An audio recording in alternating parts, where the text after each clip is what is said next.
Ya, mohon izin Ustadz untuk melanjutkan kembali pertanyaan. Assalamualaikum, Afwan Ustadz. Bagaimana taubatnya orang yang sudah melakukan zina, sementara hukum di Indonesia tidak ada hukum rajam? Jazakumullah khair. Barakallahu fikum. Nah, mahibbatikillah, berkaitan dengan taubatnya orang yang berzina. Kita tahu hukuman untuk orang berzina itu ada dua macam.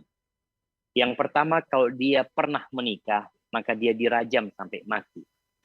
Tapi kalau dia belum pernah menikah, kata Allah Azza wa Jal, az-zaniyatu waz-zani fajlidu kulla wahidin minhuma mi'ata jaldah. Maka hukumannya didera, dipecut 100 kali. Baik, hukum itu tidak ditegakkan di Indonesia. Bagaimana dengan orang yang melakukan zina? Nggak harus ditegakkan hukum rajam. Nggak harus. Oleh karena itu, tatkala ada seorang sahabat yang mengatakan kepada Nabi SAW, ya Rasulullah, ini zanait, aku berzina. Kata Nabi SAW, mungkin engkau hanya mencium dia, mungkin hanya pegang-pegang. Nabi itu ingin orang ini pergi sudah. Udah, engkau tobat sudah. Nggak perlu laporan gitu. Karena memang bukan syarat dosa zina itu diampuni, syaratnya harus dirajam. Tidak. Syaratnya apa? Bertobat dengan taubatan nasuha. Ketika seorang wanita datang kepada Nabi SAW mengatakan, ya Rasulullah, ini hubla minaz zina.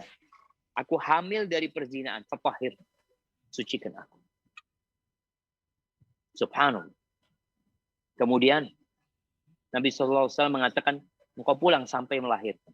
Setelah melahirkan dia bawa anaknya, ya Rasulullah, sucikan aku, anaknya udah lahir. Kata Nabi SAW, engkau susui. Engkau susui. Pulang. Sampai terakhir dia membawa itu bayi dalam kondisi sudah bisa makan. Lalu perempuan ini dirajam. Ketika dirajam, kata Nabi SAW, laqad tabat taubatan. Perempuan ini telah bertobat. Kalau pahala taubatnya dibagikan kepada 70 penduduk Madinah yang melakukan dosa, cukup untuk mengampuni dosa-dosa mereka. Subhanallah. Tapi yang menarik, kita lihat dalam hadis ini, Rasulullah SAW tidak bertanya kepada perempuan ini, dengan siapa engkau berzina? Mana lelaki yang menzinai? Mana orangnya? Nabi tidak bertanya.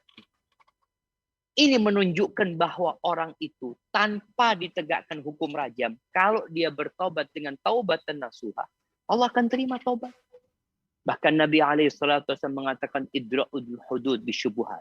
Kalau bisa, kalian halangi penegakan hukum-hukum itu dengan syubhat.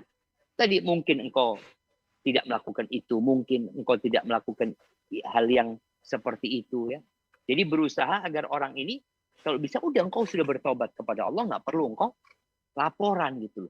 Jadi di dalam agama kita ini tidak ada yang namanya pengakuan dosa kepada ustadz, kepada orang alim. Dia datang mengakui dosa.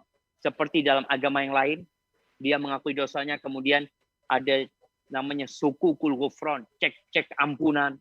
Yang ngasih ampunan itu Allah. Datang ke ustadz itu hanya meminta arahan. Jadi seperti itu.